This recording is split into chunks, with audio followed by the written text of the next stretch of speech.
Ladies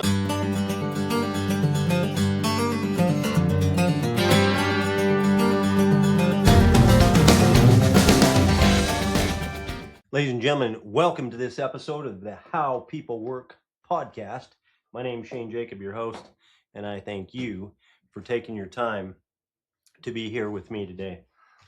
Sporting another one of the greats. Yes, that's right. One of the awesome Cowboy Cuff shirts, complete with the Cowboy Cuff custom cufflink logo cufflink. I think you can see that. There we go. That's what I was looking for. Here today. Love these shirts.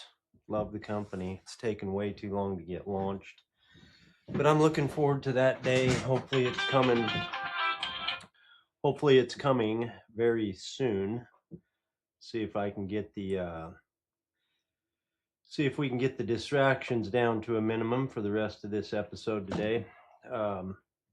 So yeah, we're talking today about the workplace and everything that goes on there and how to make the workplace a better place to be. A more productive place, a more profitable place, and for hell's sakes, we spend so much damn time in the workplace. It'd be nice if it was, well, a nice place to be. Not just for ourselves, but for ourselves and for everyone in it. So today I want to talk about the results of the WorthWork system. You know, I talk a lot about implementing the WorthWork system. And I talk about understanding it and this and that. And I talk a lot about the details of the how. But I haven't lately been spending a lot of time on the why. What's going to happen in the end and why the things that I talk about are so important. So today I wanted to take a closer look at that. I want to move away from understanding the principle and implementing the principle and talk about more about the results. What happens when you implement it? What are the rewards? I mean, what does it matter? What happens inside of people and what happens inside of companies? It's important, I think, to know that this is not just another leadership strategy. This is not just another good idea.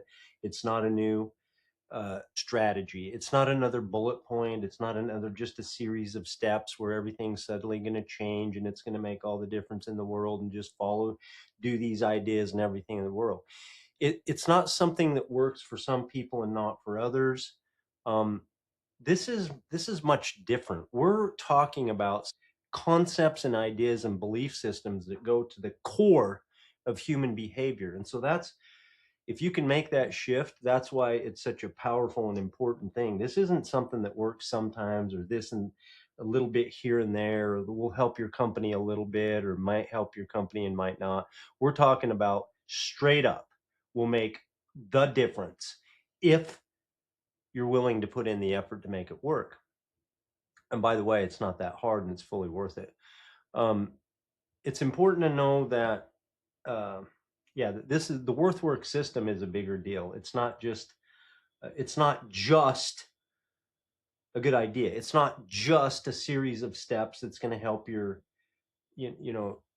we're talking about foundational, fundamental change of how people see themselves in the world around them. And when that happens, magic happens.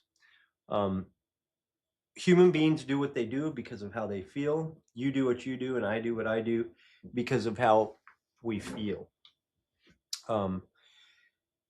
We're guided by what we believe to be true about ourselves. So one of the most guiding principles that guides our behavior as human beings is what we perceive to be true about ourselves.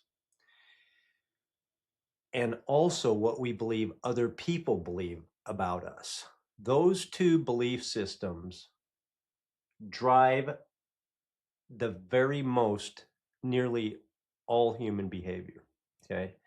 These drive human behavior. So after survival drives human behavior, number one. So if you have enough food and shelter that you can survive and breathe and keep breathing and have enough sustenance, the next thing that drives human behavior is what I believe to be true about me and what other people believe to be true about me. And those thoughts, those beliefs determine how I feel. So I'm going to feel a certain way based on what I believe the answer to how I think about those, what my beliefs are about those two beliefs I just mentioned. What I believe to be true about me is going to make me feel a certain way, and what I believe to be true about how other people see me is going to make me feel a certain way, and that's going to drive my actions, which is going to give me my results. This is fundamentally about changing those belief systems about what you believe to be true about you and what you think other people think about you. Okay. Now, listen, here's the thing. Just let me tell you a little story about me and why I'm even talking about all this. Okay. I basically figured this out of total desperation. I mean, total desperation. I'm at my wit's end. I got nothing left. I've tried what I thought was everything. Okay. I was so frustrated and angry and disappointed, almost to the hopelessness. I just thought uh, people problems were simply going to be that way. People were just going to be disappointing all the time. People sucked, and they're undependable. They're not going to engage unless they want to. There's nothing I can do about it. I'm just seeing if the effects of everything I was trying wasn't working, and it hadn't worked for a long, long, long time. So I was just about to give up hope on human beings and people and just keep pressing forward the only way that I knew, which is just try to enforce consequences and, operate the systems that I had the best I could, and just try to get my business to be able to stomach it, because it wasn't a happy place or a good place for me or the people who work for me. Okay. And so as a result of nothing else, I decided to try this as I was studying human behavior. And let me just tell you something. What I'm talking about, what I call the worth work system, which, by the way, these aren't my principles. They're my ideas. I judge the work, protect the person is my thing. The worth work system is my thing, but it's based on existing like natural law, like God's laws. It's not something that I totally invented. I invented this system, but I just rearranged the ideas and go through and created an organized way that hopefully people can understand what's happening and they can make significant change and have better results in their life and in the workplace. And this isn't something that's going to happen overnight. Okay. It's going to take some time. And I know leaders don't like to hear that, but here's the thing. It doesn't take that long. It's not going to take months and months, and it's certainly not going to take years or a year or any of that. It's also not going to happen in a couple of days. Okay. It's going to take practice. It's going to take repetition. It's going to take assimilation. It's going to take, uh, it's going to take, it's going to take effort. Okay. Because here's the thing, the belief systems that I'm talking about go totally against the grain, totally opposite of what you and I have been conditioned to believe for our whole lives. And some of us have been around a while. All right. I have, if you haven't. Decades of conditioning, of belief systems that are ingrained, and we're talking about turning those upside down and changing these belief systems. We've been taught how to think. We've been socialized how to think. That means everybody around us agrees with the same way of thinking, and these habits are deeply ingrained in our day-to-day living. And there's two transformations that I'm going to talk about. First of all is our own thinking. Okay. And then changing our belief system, learning to think differently. And then secondly, so that's going to be the way that we believe about ourselves. And the second part is the relationship in the workplace. So there's two fundamental changes. The way it works is, first of all, we need to look at ourselves and begin to change our belief systems. And that, as we change, and then we apply that to the workplace, the relationships inside the workplace change. Um, And that's when the magic starts to happen. Now, in the workplace, you and I have been, until we do something different, we've been doing the same thing for a long time. People have a history.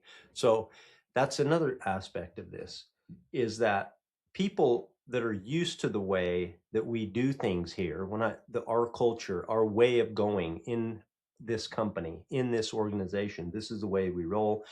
Or I know this about my leader, my manager, and I know this about this company. And so when people have those ideas that they've experienced, okay, they didn't just invent those ideas, they've learned those ideas through repeated experiences over time, and they have a certain way of thinking about your company, okay, or you as the leader, or you have a certain way of thinking about your leaders, your managers, and your company, your culture, and the way things roll around there.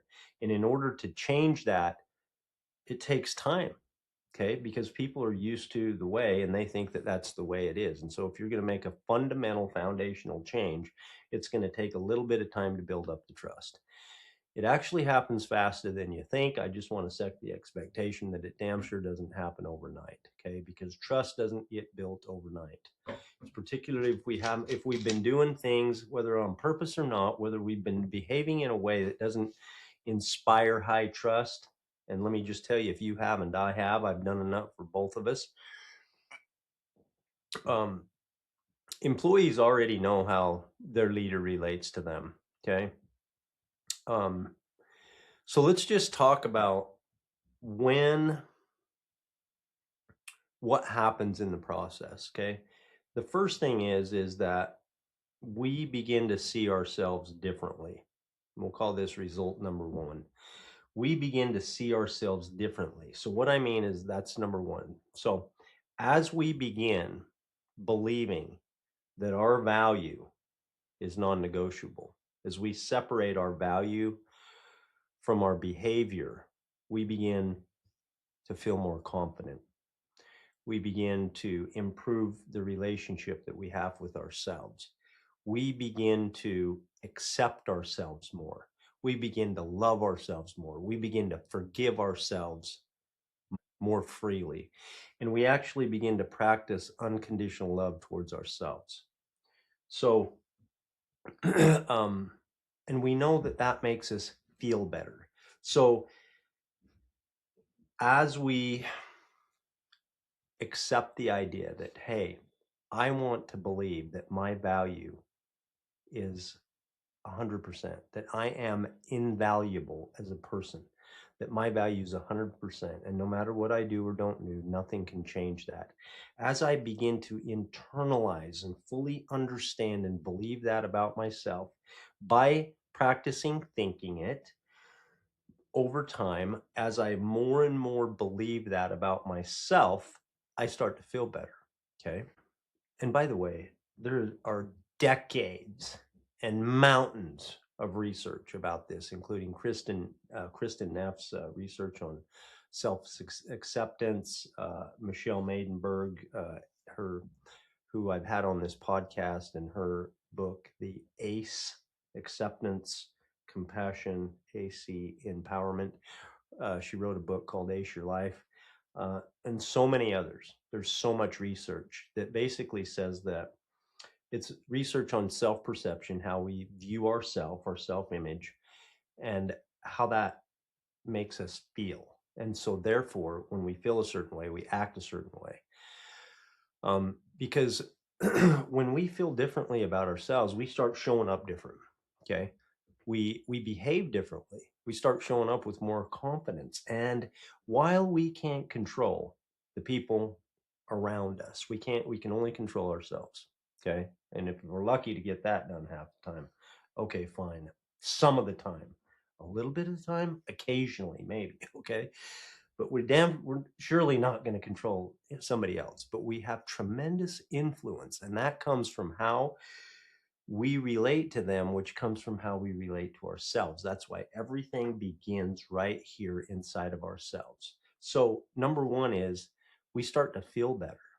Okay, as we start to change the way that we view ourselves and how we fit into the world, when we start to accept these ideas that are part of the worth work system, which I mentioned, number one is that your value is invaluable, that your value is non-negotiable, nothing can change it. When we begin to learn how to separate behavior from our worth as a human being. Number two, that comes out. Our beliefs about ourselves come out to the people we interact with. So number two is that we begin treating other people differently, because the way that we relate to ourselves is the way that we relate to the world. Okay. And so we start looking at other people as invaluable, and we begin separating what they do from who they are. We begin separating their behavior from their value. And then as this happens, the concept of judge the work and protect the person becomes easier and easier, because we're always holding people in high regard. We're always protecting the person.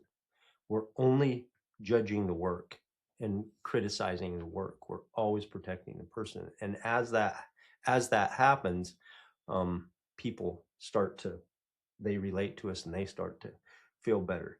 Number three is that people people begin to feel safe from value judgment, which is, by the way, my definition of psychological safety. Psychological safety, according to me, is when people trust that they are safe from value judgment. Meaning, when I come to work, what I do, I believe that what I do is not gonna that you're not gonna think negatively about me as a human being, about my worth, my value. I'm not gonna be a certain kind of person or a certain kind of way, or less than or deficient or an idiot or not good enough or any of that based on what I do. I trust that you are gonna hold me in high regard at all times, and the only thing that we're gonna do in this group is objectively judge the work, that's why we're there. And I bring this up because psychological safety, of course, has been proven by Project Aristotle and Google's Project Aristotle to be the number one thing that influences performance in teams. The number one thing. Improves engagement, reduces turnover, improves engagement by, I think it was like 3 times, 4 times, some crazy number. Engagement goes up, defensiveness goes down, turnover goes down, productivity goes up. When people feel psychologically safe, and they feel that as we start to relate to people based on what's inside of us.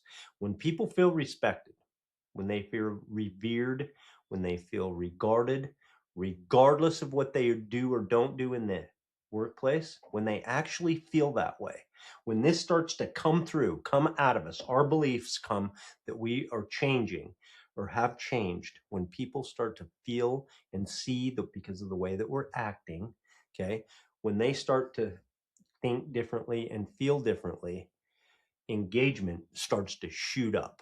Okay, people come out of their shells. They start smiling more. They start engaging more, because what was risky before, it's like, man, I don't know, it's too risky. There's too much at stake. I don't want them to.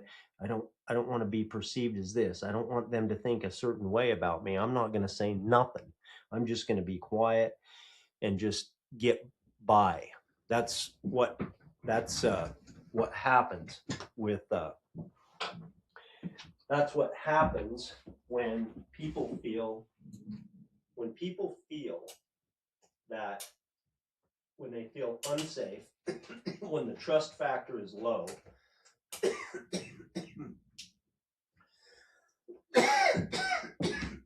Excuse me. I'm just going to keep recording here, even through my coughing. When the trust factor is low and people fear's what drives this. They're afraid to make recommendations. They're afraid, therefore innovation is down. They're afraid to contribute. They're afraid to participate. They're afraid to go the extra mile. They're afraid to report. They just want to do the absolute minimum, get by. Am I going to get in trouble for this? They're not going to go out of their anything because of fear. Okay. And fear is what drives engagement down and productivity down. We're talking about increasing trust by the way that we treat people because we're changing what we believe inside. And so that's why it works. What was risky before, as people start to feel psychological, when they feel safe and the trust is going up, they feel safe. Okay. And what felt risky before, now, not so much. Okay. Now employees the defensiveness is down. And I always say defensive is expensive, but defensive because it is so expensive because we spend so much time. I'll come back to that.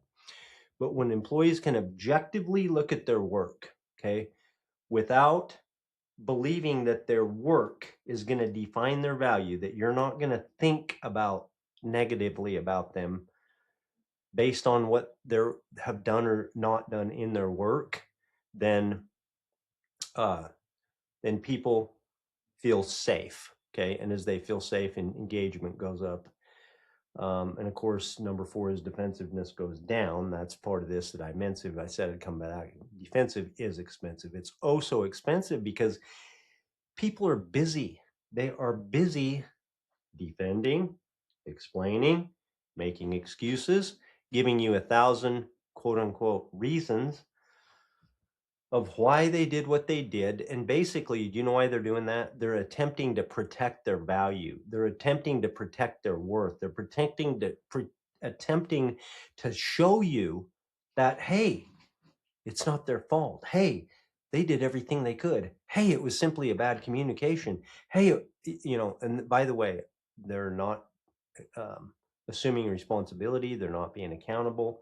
They're just making up a whole bunch of reasons and excuses in order to protect their own value. And all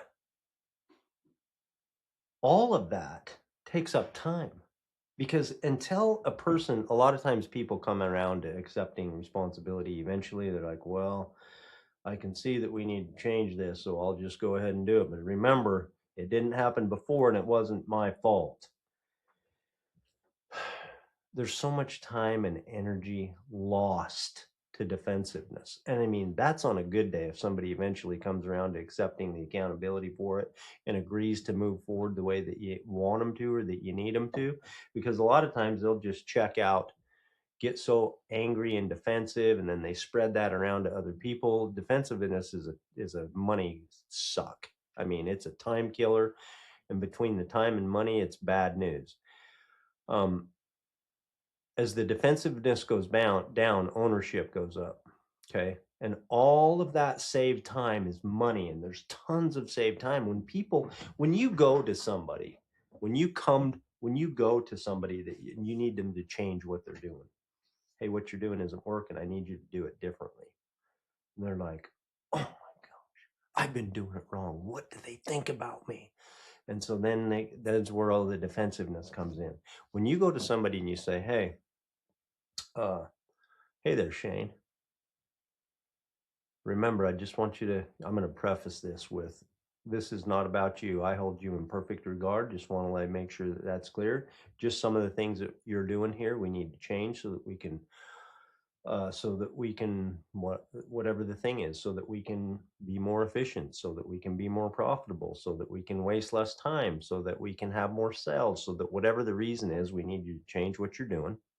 And I can simply look at the change that you're requesting me to do, and I can evaluate my previous work and my current work, and I can make the change. I can look at work objectively without interjecting me and what it means about me that I did it. It saves so much time. And by the way, it saves so much energy and feelings, negative feelings, and people drama. It's incredible. Uh, as a result of that is number 5. Number 5 result is that relationships just begin to change. Okay. Relationships change, and that is a big result of the WorthWorks system.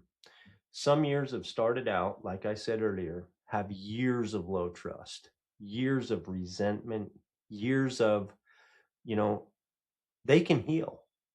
And that's why I say they're not going to heal overnight, but they're going to heal. And it doesn't take months. It may take weeks, but it's not going to take months and years. And you can begin the process immediately because it's a series of small interactions on a daily basis. And you can start with one at a time. You can start right here, right now. Those relationships heal. And people are generally more, when they see that you're honest and sincere, people are generally pretty forgiving, generally, more than you think. And I think it's appropriate to say to people that, hey, I recognize how I've been. I mean, humility is strength. And when you show humility, when you show people that you're humble, when you go to your team, your people, your subordinates, the people that you're responsible for, whatever you want to call them, your employees, the people that work for you, and you're honest and open with them, and you let them know that, hey, I'm the same as you, meaning I'm no more worth no more than you, same value. We're both in this, when we're all in this together, and I'm imperfect the same as you. I'm going to make mistakes and I'm going to make bad decisions the same as you. And here's what I've been working on. And I can see that in the past, I've done some things that haven't helped this relationship, that have been damaging to this culture, that have uh, caused you to possibly have low trust in me and in this company. And when people hear stuff like that, they're automatically like, wait a minute. Is this real, or is this just another one of his speeches? And then as you back it up and over time, people are generally pretty accepting and pretty forgiving when they see a repeated pattern. And it's definitely appropriate to have a new way of going, and to say, here's what I'm going for and here's what we're going for in this workplace. Okay.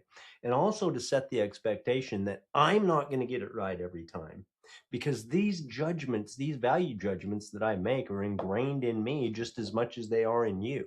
So when I come and I see that there's a great big problem, my first thought for a while might be to think you're a certain way and be angry with you because of what you've done. My point is to, however you lay it out for people to hear, is that you let them know the expectation is that you are not perfect and you are going to have a failure in this. And when you do, you'll do your best to recognize it and repair it soon as possible. And you expect the same from them. Okay. You'll apologize when you make a valid judgment. And as people consistently see your effort and they consistently see the change, that trust shoots up. Okay. It does not take, again, it does not take months. Um, it just takes micro decisions. And every day we're making thousands of decisions a day. And it's about those decisions that we're making.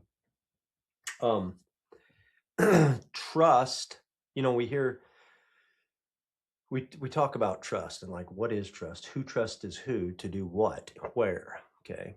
Trust changes the culture, but really, what is the culture? The culture is the relationships that people have inside the workplace, and we call the general feeling like a culture, or the way that we attempt to do things. This is the way we roll here. We have a certain set of values. Okay.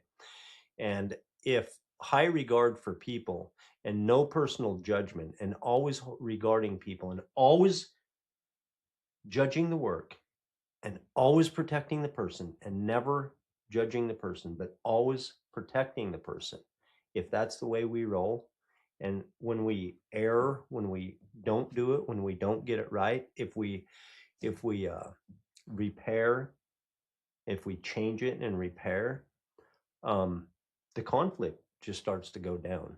Okay, as the trust increases, resentment goes down, defensiveness again goes down, and all at the same time, engagement's going up because people are feeling they're feeling safe from value judgment. Participation goes up, collaboration goes up, cooperation goes up, and this whole workplace begins to feel different. People begin to smile more. And because people enjoy being there, because they want to be around people that they can trust and people that respect them, all regardless of what they do, period. Okay.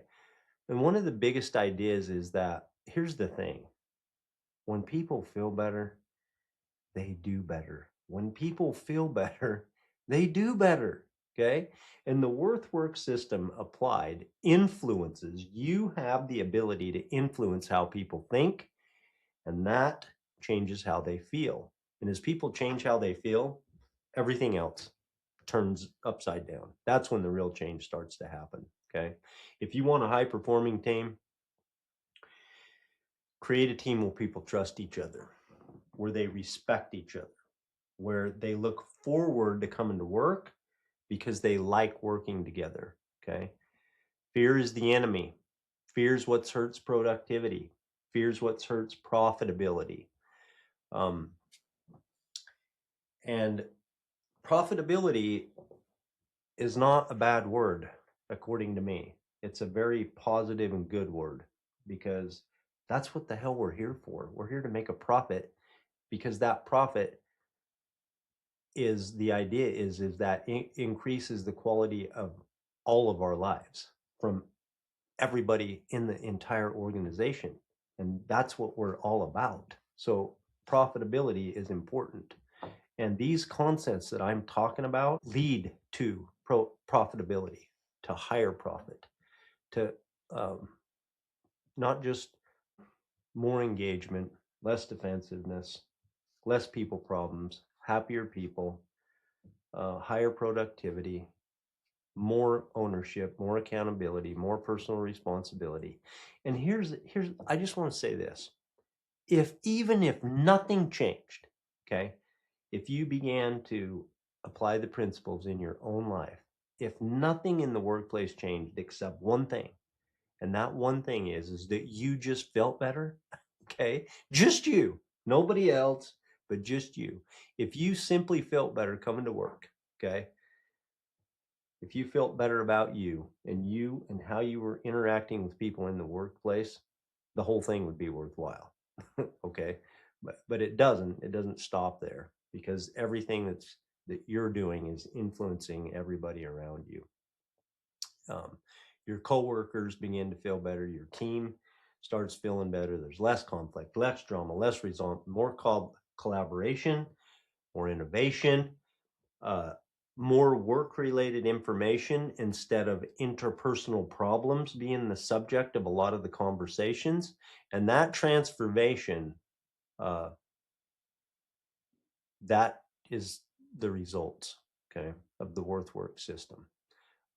It's not a quick fix. It's not a hack. It's not the tip of the week. This is a fundamental, a foundational belief system change that begins inside of leaders, and it transfers through our influence to our people, our teams, our employees, and it transforms workplaces. It transforms the culture. It transforms teams. It works. Okay. Appreciate you taking your time to be here with me today. Uh, I'm hoping that you have a good week. And until next time, remember, my friends, one thing: your value is non negotiable. Stay with me.